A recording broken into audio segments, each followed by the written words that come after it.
It's a very great pleasure indeed to introduce this afternoon Ursula Graham Bauer, the author of Naga Path.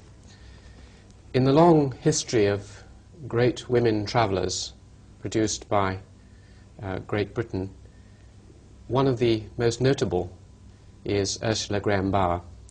Coming from the upper-class English public school background, she moved out to India, as we'll hear, and proceeded to live for a longer period among a almost naked tribal society than any other explorer or anthropologist has ever done.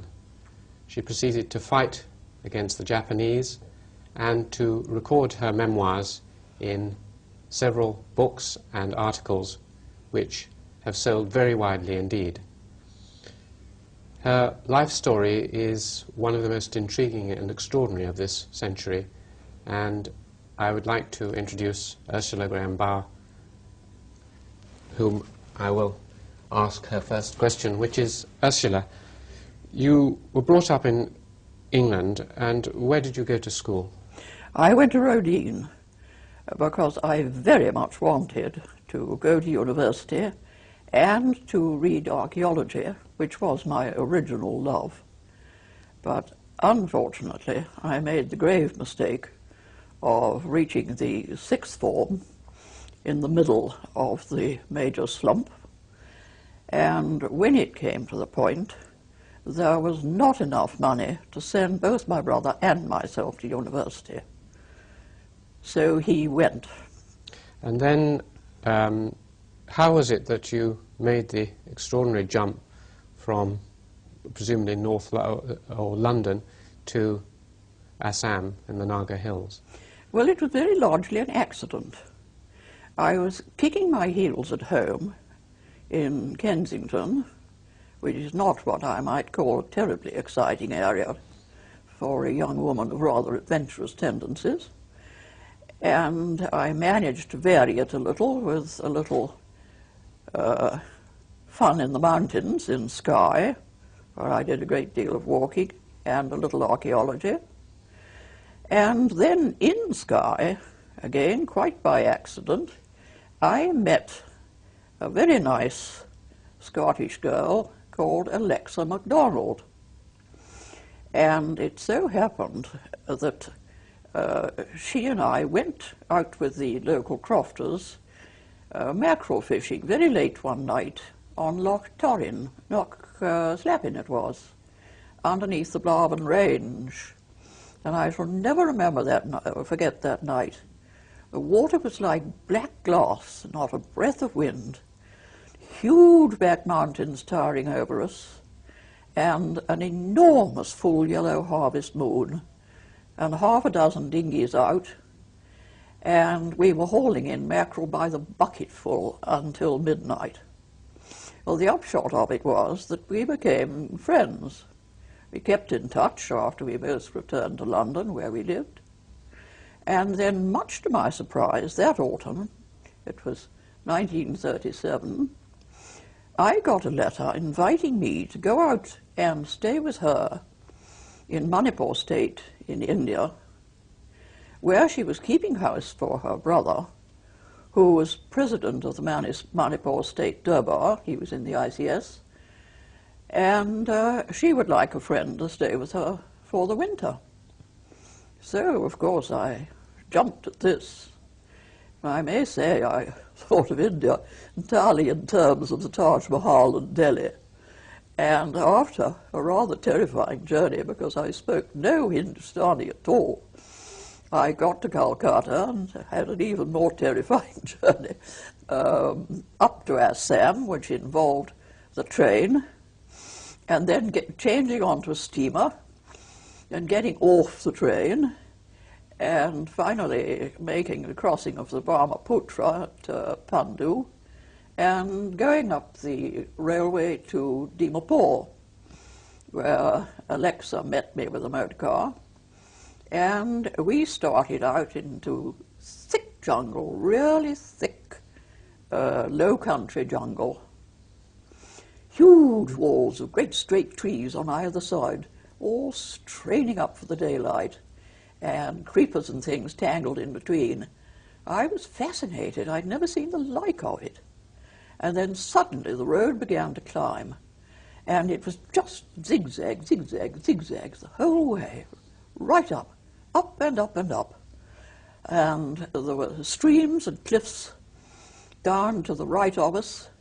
The road swept out to the edge and swept up the next bit, and streams tumbling down, great cliffs, real mountain scenery, but jungle scenery.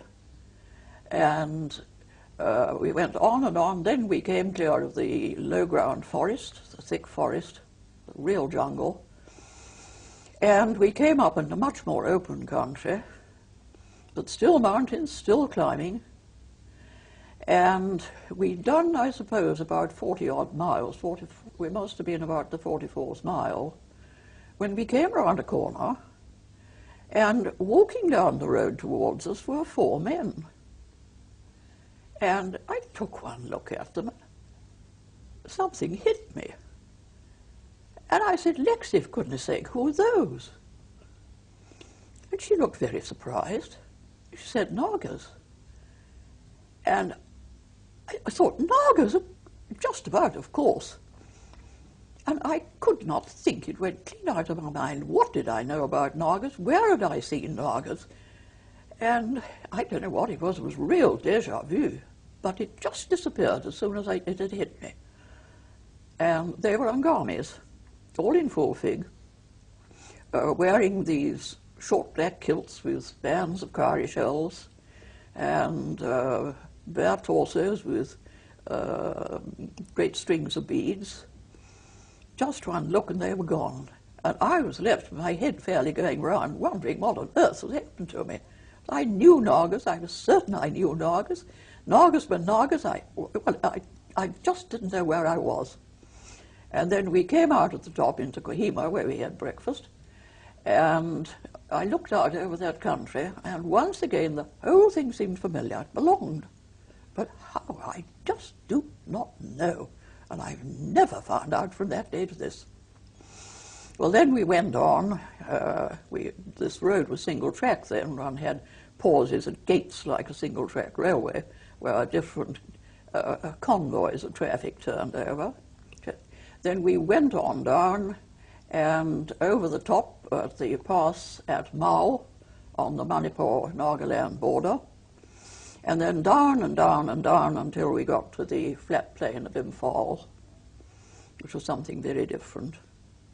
And we stayed in Imphal in her brother's bungalow, and then we got a chance to go out on tour into the Naga country with the civil surgeon and his wife. They were going up into the Tonkel Naga country to Ukrul, which wasn't really very far. It was only about 40 miles into the hills.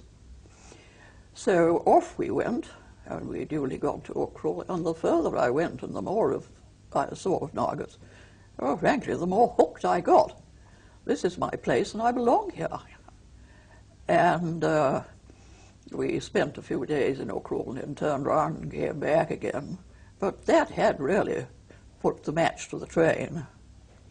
Well, after a little longer in Imphal, which was a lovely little town, Manipuri town, and a little British station and a small garrison, I think it was about a company of military police, the Assam Rifles, their officers, 2 civil service officers, the political agent and Alexa's brother, Randall MacDonald, who was the junior, an engineer and a doctor, and that was the community.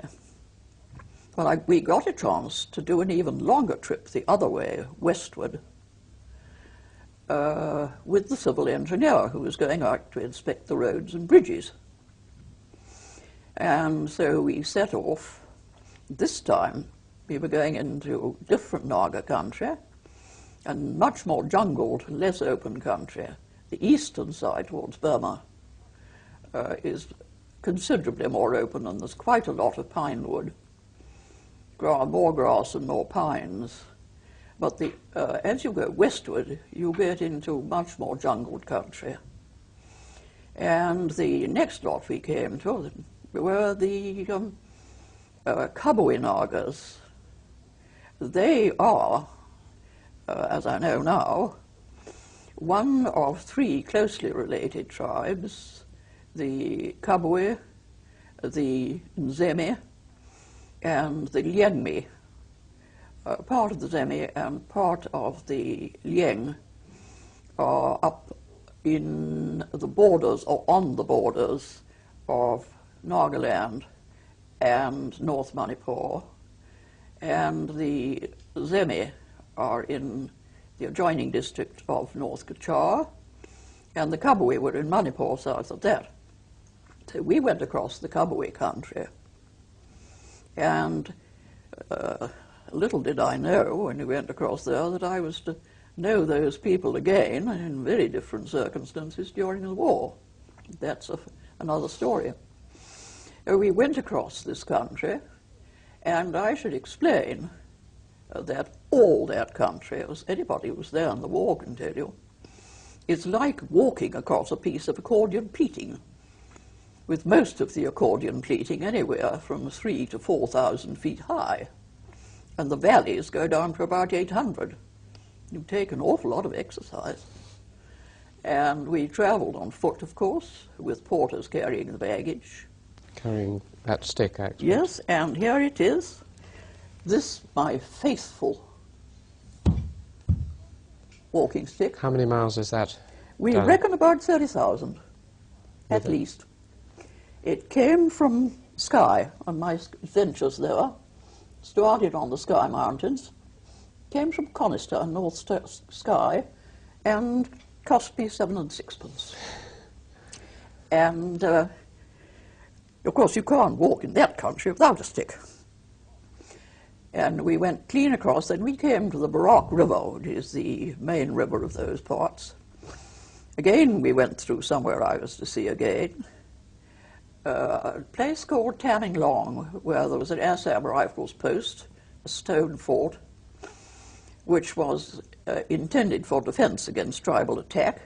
It had a steep bank outside, which was studded with sharp bamboo spikes, which incidentally will go through an army boot if you step on it, to keep off a rush by hostile natives.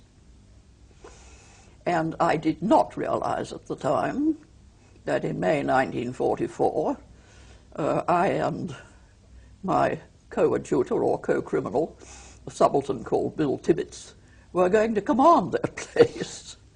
Oh, we went on down to the Barak River, which was a big, smooth river, then at low level.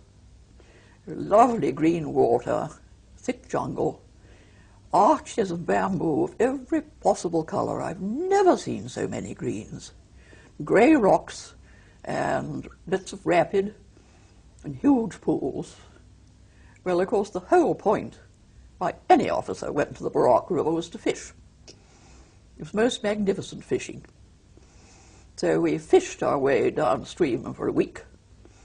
Alexa and I, seated in a ladylike manner on bamboo rafts, on little cane stools, and from time to time, if we happened to get into difficulties in a rapid, the raft disappeared underwater and we were left sitting on our cane stools just above it, looking like all that was left of Noah's Ark. And as it was rather boring floating at slow speed, we each had our knitting. Several times the knitting had to be retrieved with the end of a pole which got washed overboard in the rapids. And we camped on the banks at night.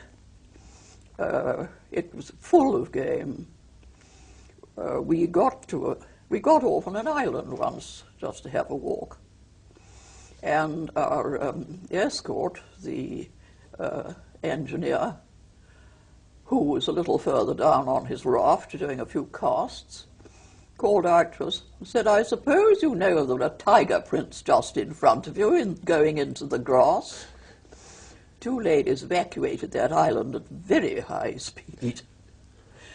And we eventually came ashore, a long way lower down, got out on the bank, rejoined what was later known as the Nungbar Track, where there was a great deal of fighting in 1944.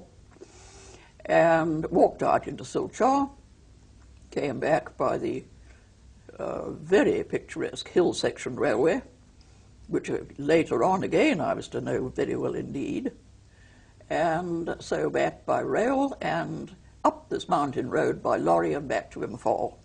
In Imphal, did you, there was some dancing or celebrations going on in Imphal with Manipuri dancing and so on? Oh, it was that year that Sir Robert Reid, who was the governor of Assam, paid a state visit, Manipur being a native state, and there were celebrations in his honour. And there was Manipuri wrestling, Manipuri polo, which is quite remarkable. There are no rules whatsoever, and if you can't hit the ball, you hit everything else, including the opposing rider. And there was, well, one moment when the ball shot up the pavilion steps, and clean between His Highness the Maharaja and His Excellency the Governor, hotly pursued by two players up the steps on their ponies, which was a thing I have never seen at Hurlingham. And they were very fine Naga dancers, Mao dancers, whom I'm afraid I photographed till they must have thought I was mad. They were so picturesque, magnificent dance dress. And eventually I managed to buy one of the costumes. I went up to a young man with the aid of an interpreter and said that was a beautiful costume, and I would so much like to take it back to Bilati in England and display what beautiful things his people wore. And with the greatest good humour, he accepted 20 rupees for it, and it is now in the Horniman Museum. It's the only costume of its kind, I believe, as far as I know, in Britain. that is over here. Yes. And then I went back, and I thought that was the last I'd seen of it, but I thoroughly enjoyed it. You went back to England? I went back to England. And the next year, Alexa wrote again, asked me to go a second time. So off I went. And this time we did a second trip. We went further down, back to a lower reach of the Barak, and again rather repeated the same procedure. It wasn't quite so interesting. It was not Naga country. They were getting near the Lushai border. They call them Mizos now. We called them Lushais then. And the cookies, we were passing through different tribes. Again, we did about 200 miles, part on foot and part by boat. And came out and back to Imphal. And then, by this time, I'd really got bitten with the bug. And when I had been at home, the winter after my first season, I had a considerable number of photographs. And I saw one or two interested people, Dr. Hutton for one, Mr. Hodson. These were later professors at Cambridge. Yes, these were professors at Cambridge. But I saw them and received a great deal of advice about what I ought to photograph if I went back. My photographs appeared to be good. There was an exhibition at the Royal Geographical Society. More contacts. I was asked to lecture. And so when this invitation came to go back, of course, well, I couldn't see me between home and the ticket office. And this time I asked for permission to go out and do a trip on my own. Well, this was not a thing which ladies were in the habit of doing. And there was a great deal of tut-tutting and firm belief that at the end of about 3 days I should be borne home in a fainting condition. How old were you at this point? I was 24. I was 23 when I first went out in 37. I was 24 when I did my first solo trip. And I went to a Kabui village near the edge of the plains, and they couldn't have been more delighted to be honoured with the presence of an unescorted young lady. They did me proud. And neighbouring villages came in and danced. We had a gorgeous time. I was there 10 days. And far from coming home with shattered nerves, I returned in triumph in a lorry as happy as a sandboy, and clutching specimens, and being the best of friends with the Kabui village. What kind of specimens did you bring I back? brought back a very nice young man's cloth and a very beautiful basket, cane basket, of the kind which the young men use to keep their ornaments in. And at the present moment it acts as my work basket. It's about that sort of size, with a nice lid on a string so that you won't lose it. And it fits down tight. Very, very fine cane. I wouldn't part with it for anything. No one's getting that as a specimen. And then I got permission to go out again, this time back to the Tonkel country. I was getting used to it by now.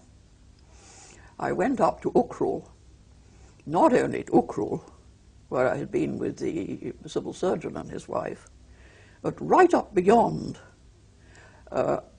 on the last ridge before the Burma border, and you looked across into these tremendous hills, up to 8,000 and 9,000 feet, just on the Burma side. And I went right up towards the top of Manipur, and then I turned back. I was on my way home when I decided that I really hadn't finished yet, and pausing only to restock with a few things I needed, I set off again, and this time got right up to a place called Karasom and another called Jessamy, which were at the extreme northeast corner of Manipur, on the border with Nagaland. And there we were on the edge of the wild territory, the unadministered territory, and the Samra tract in Burma, where the Tonkel Nagas were about as wild as anything one could get.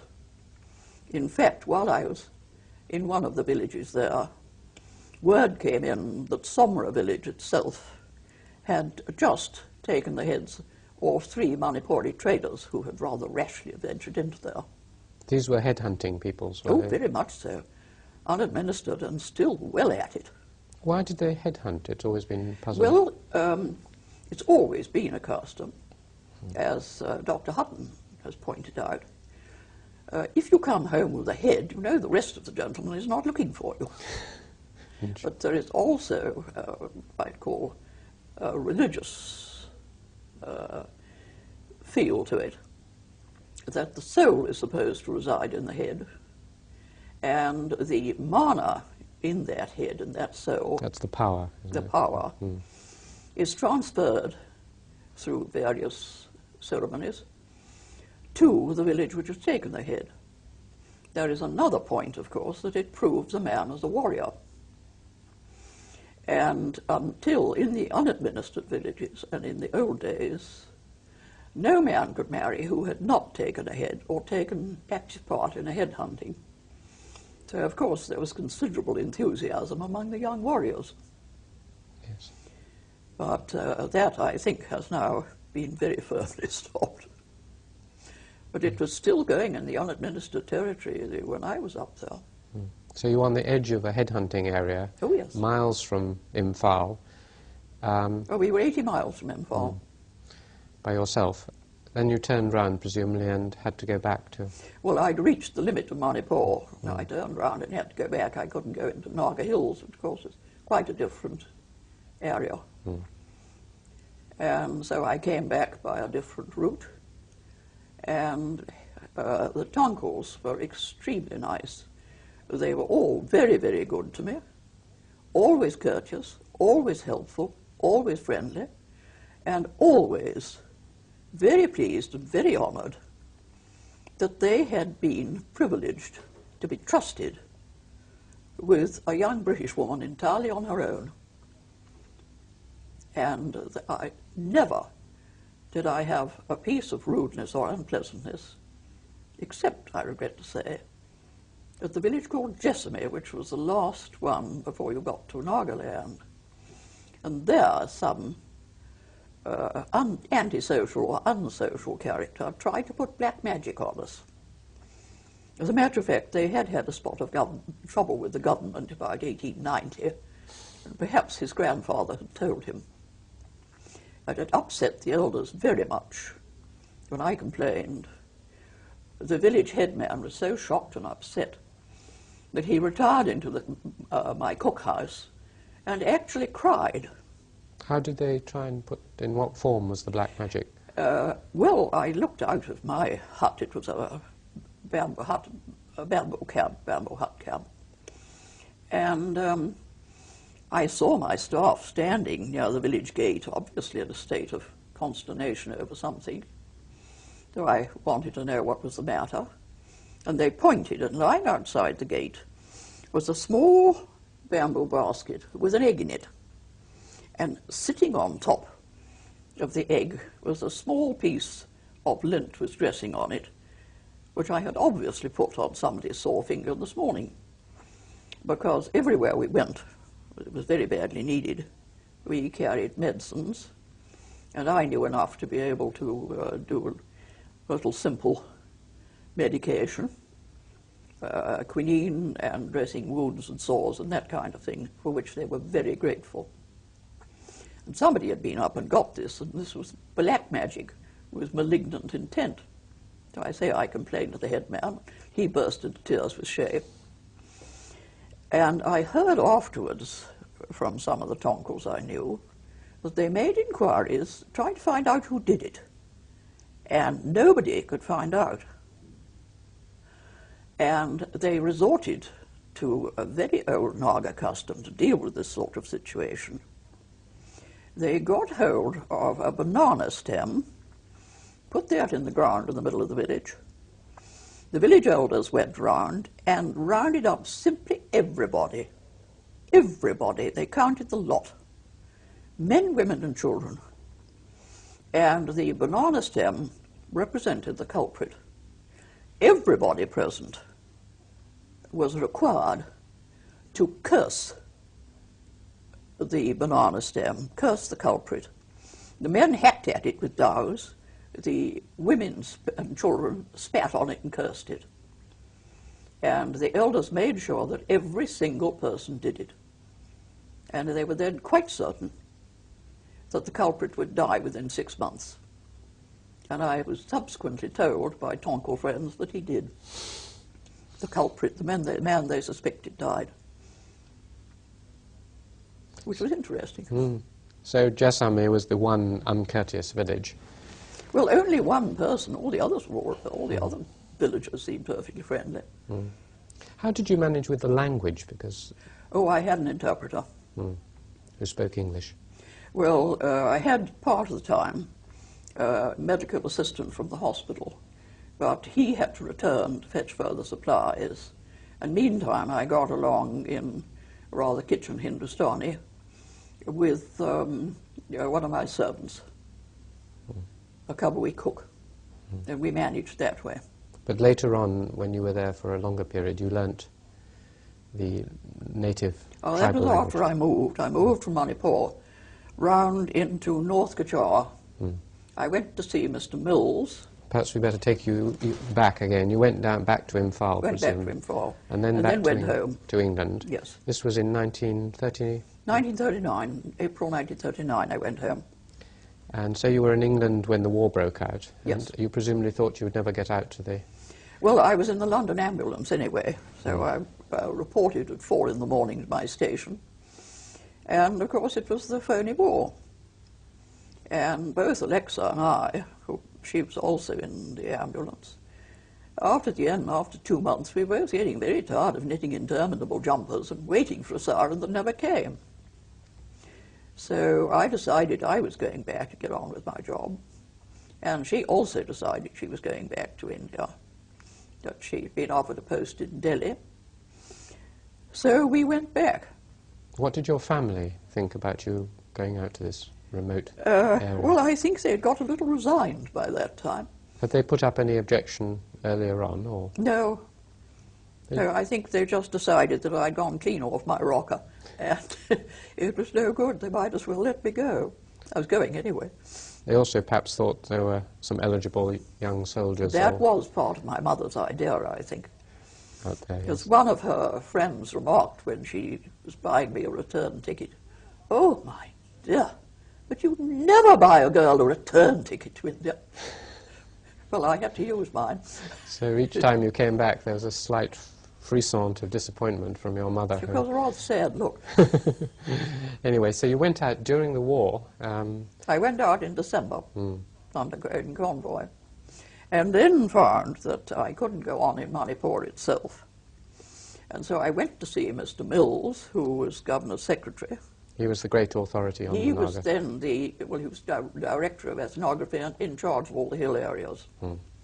And he packed me off to the district called North Kachar, where there were a group of Nagas called the Nzemi, and they had had some rather mysterious but ethnographically interesting political trouble about 10 years before. And he wanted to know just why this had happened, because well-administered Nagas don't do that sort of thing. What sort of thing was it that they did? Well, it was a new religion.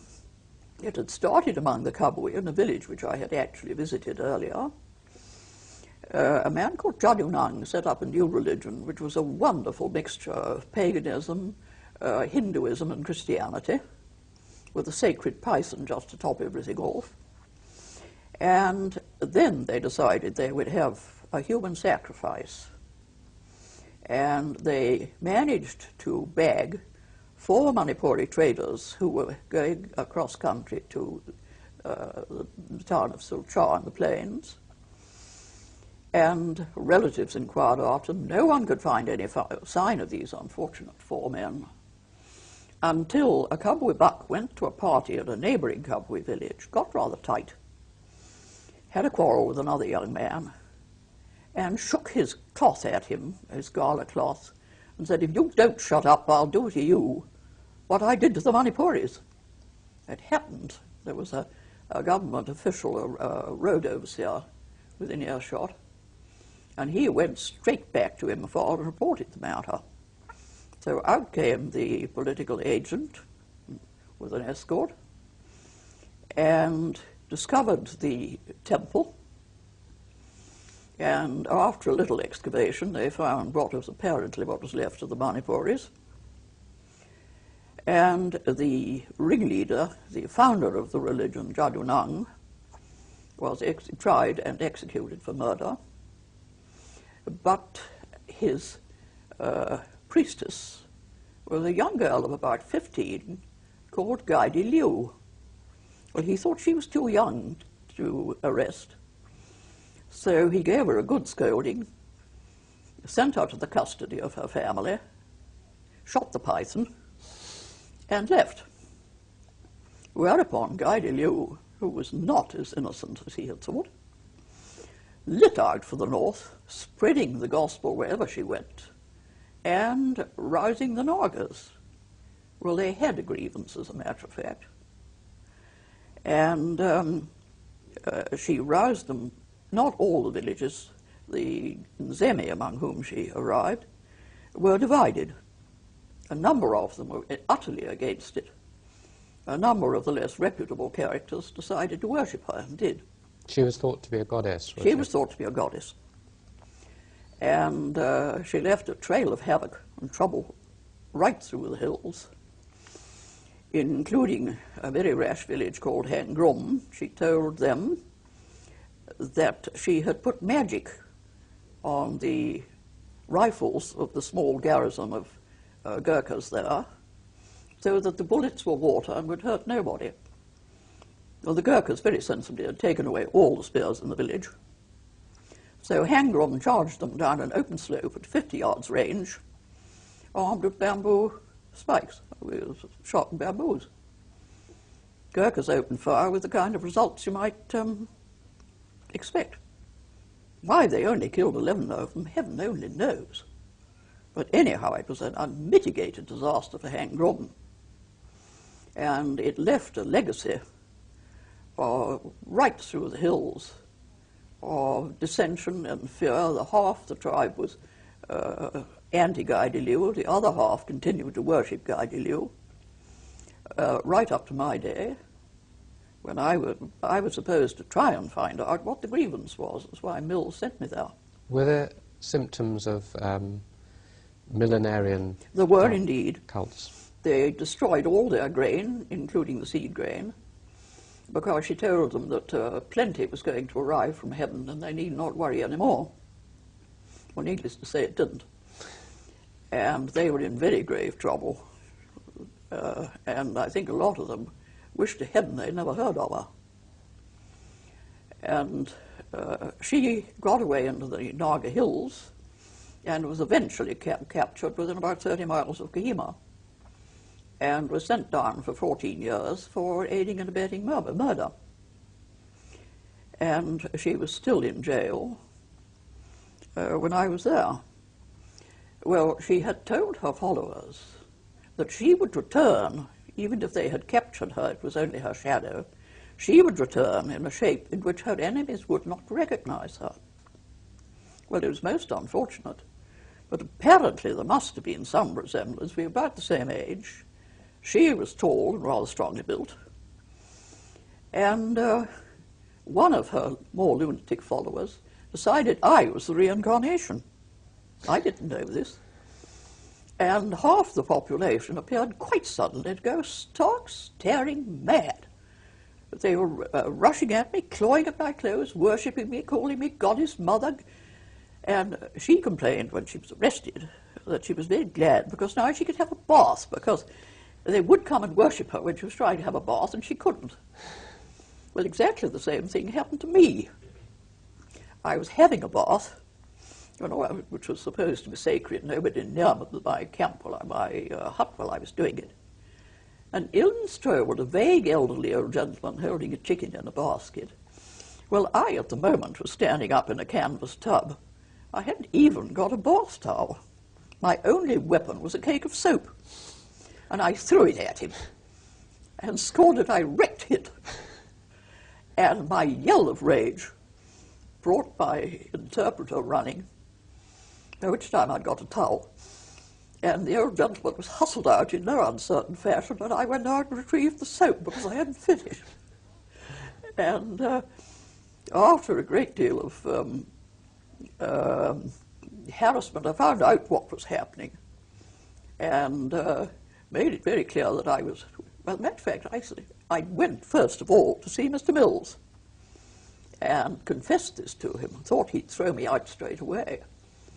To which he looked at me with a twinkle in his eye and said, well, if they must have a goddess, they might as well have a government one. So back I went. And, well, I discouraged any worship whatever. A lot of them went on, still firmly believing I was Guy de Lieu, but they were a little cautious about it. And, of course, when the crash came, the Japs came in 1942, and I was called in to help with the army, I knew every single bad hat in the district because they'd all been in to worship me. It was extremely useful. You didn't ever feel that there might even be something in it, because the strange link between that sense of déjà vu and that you had been there before and... Not with that most undesirable character, Guy de Lieu. In fact, I strongly objected by the British community being nicknamed the Naga Rani, because that was what they called Guy de Lieu. The Naga Queen, yes. Well, Rani was the Hindustani term, but the Naga Queen. Rani specifically applied to Guy de Lieu. And I took the greatest exception to that and still do.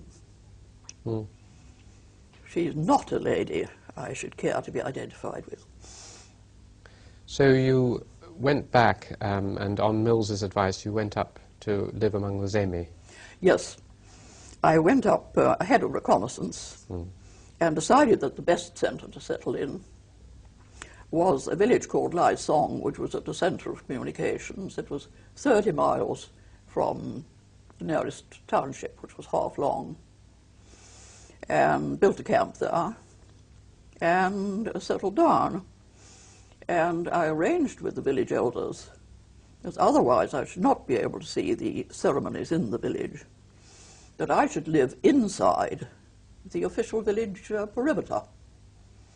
How big a village was it? 40 houses, about, almost reckoning 5 inhabitants to a house, roughly speaking. What were the houses like? It was just a village street, was it, with... A long village street with one side branch. It was down, like all of them, it was down the ridge of a spur. And there were 2 big, what they call dekchungs. They used to be the village guard houses. There are men's clubs. The young men sleep there to form a permanent guard in case of attack. They're excused, most field labour, so that they will be permanently ready for military duty. And the older men, after they marry, use it as a clubhouse. The young men sleep there at night until they marry. And generally speaking, it's taboo for women. But they were very nice. They used to let me in. They counted me in rather, I think, on the Joan of Arc principle, that I wasn't quite entirely a lady, in both senses. And I was allowed in, and again treated with the utmost courtesy. The dekchungs, well, the Zemi name is Hung So Ki, the house of the young men, but in the local lingua franca they're called dekchungs, young men's houses. Again, the elders sit round benches around a big square fire, which is sacred fire and is never used for cooking. At the back part of this great hall, cut off by a partition, is what you might call the headmaster's house. He runs it. It's really very like a English public school in some ways. In some ways. And the boys go there when they're 8. The headmaster's wife is allowed in. She looks after the boys and the children and keeps an eye on everything. And the headmaster is the headmaster and the owner of the house. It's a great honour to be the head of a young man's house. They have tremendous great houses. They rail right 3 times the size of an ordinary house. About 30 feet to the front porch, and they slope down at the back into the headmaster's house. And they were always very nice to me. When I came in, well, the young men are not supposed to sit on the benches round the fire if there's anyone senior wants it. They all used to get up, go off and sit on the side benches while I sat in the place of honour with the elders. And the houses are occupied. There's a front porch, then there's an inner room where the family lives. There's a man's bed and a woman's bed. The boys sleep on the man's bed until they're about 8. Then they go off to the man's house and they fag for the young bucks. And the warriors, the married men, instruct the young bucks. And the warrior class, the senior warriors, are themselves instructed in custom, law, and religious ceremonies by the old men who form the village elders and council and conduct the courts and generals you see to the running of the village. And there are 2 headmen, a senior one and a junior one, and they are drawn from the descendants of the 2 original founders of that village, the founders' kin.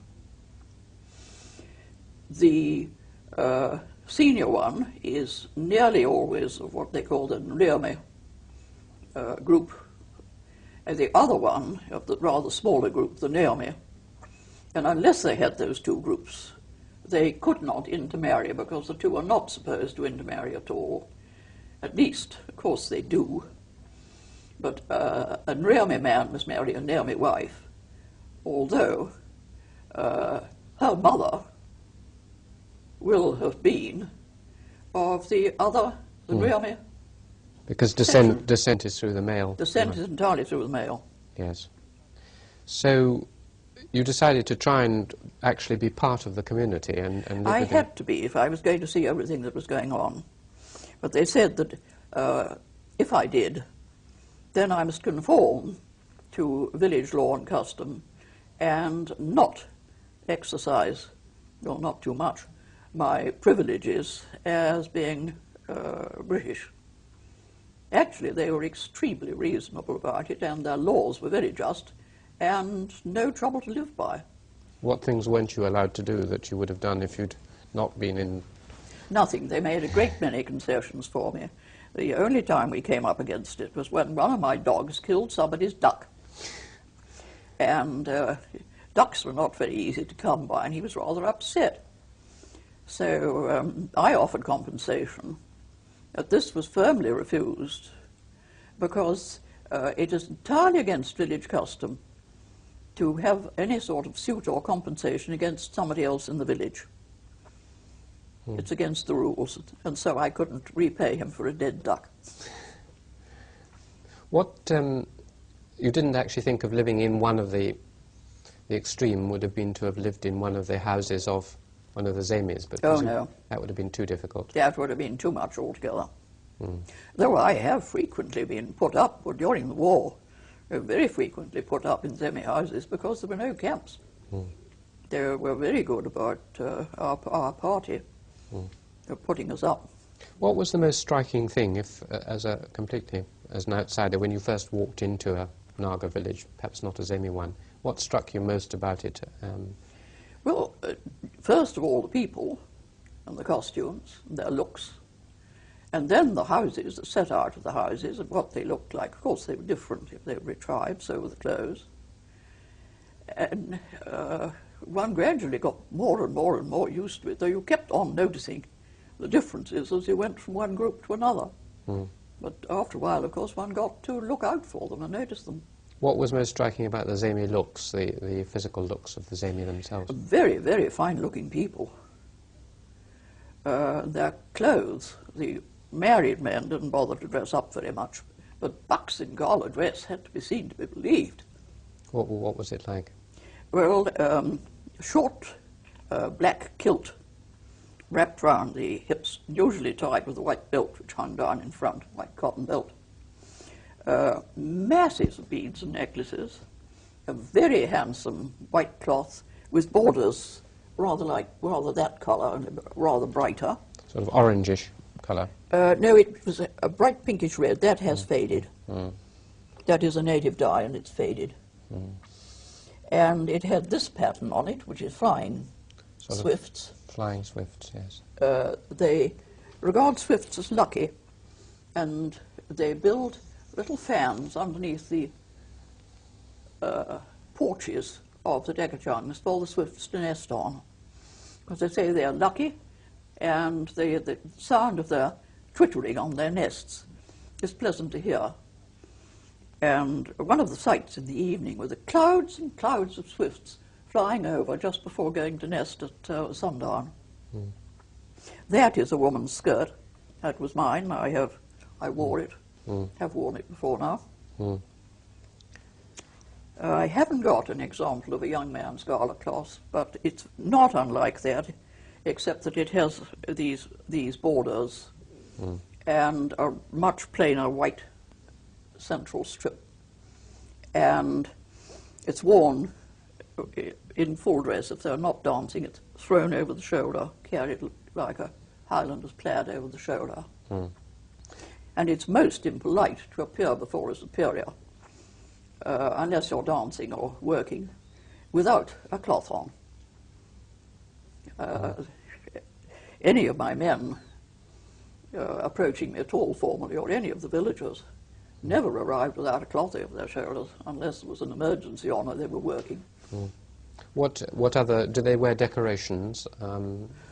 These earrings, great tufts of feathers, orange toucan bills dangling down, tufts of golden orchid skin and scarlet wool, and for gala occasions, a hornbill's tail feather sticking up from the back hair, and their hair is cut in a sort of page boy bob.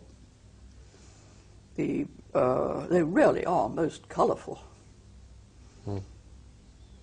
And very, I mean, physically very good looking as well. Physically very good looking, very well built, muscular. Rather Mongolian. They're very Mongolian looking. A great many of them are almost indistinguishable from the Chinese. Others, or most of them, look much more like Gurkhas. What about, I mean, they're obviously very attractive physically. What about their character and temperament as people? The Zemi were not particularly warlike. They were rather unwarlike people and didn't stand up very well to the extremely warlike Angamis from the Kohima district who raided them repeatedly. But they were charming people, quick-tempered. They would flare up.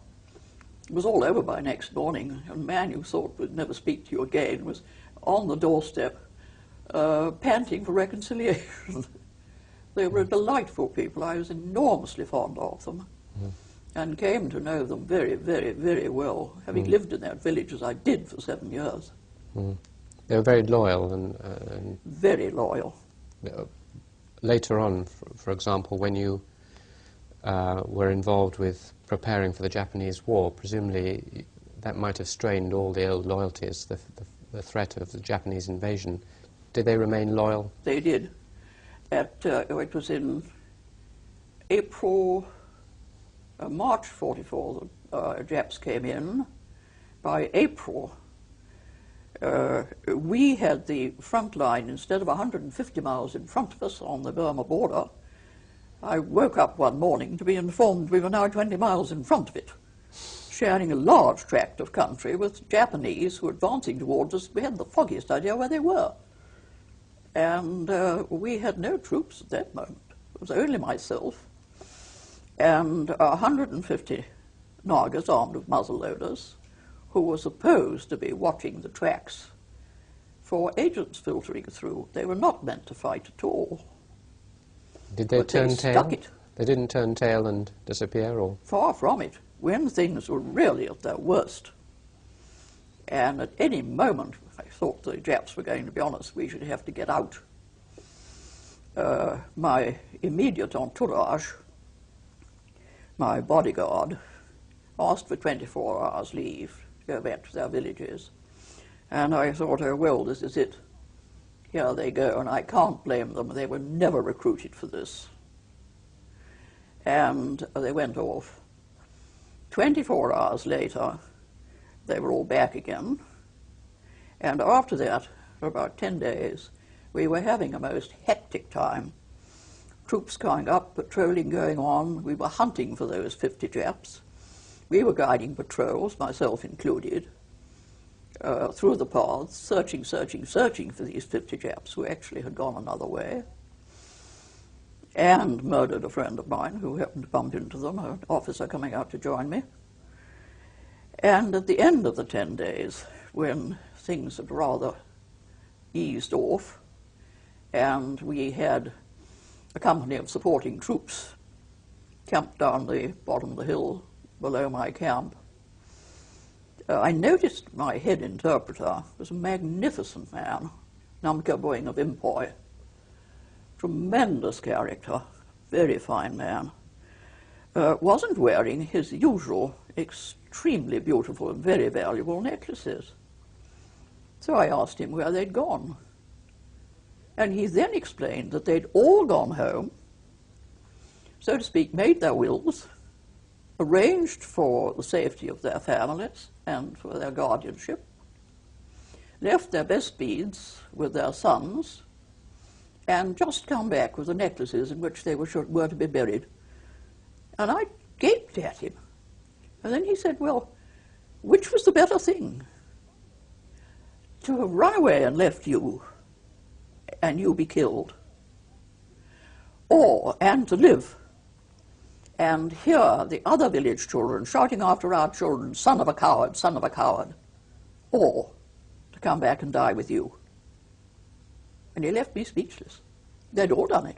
So they were prepared to sacrifice everything, and including their families and everything, for Yes. a white girl who they hadn't known 3 or 4 For the years. Sirkar, for the government, for loyalty.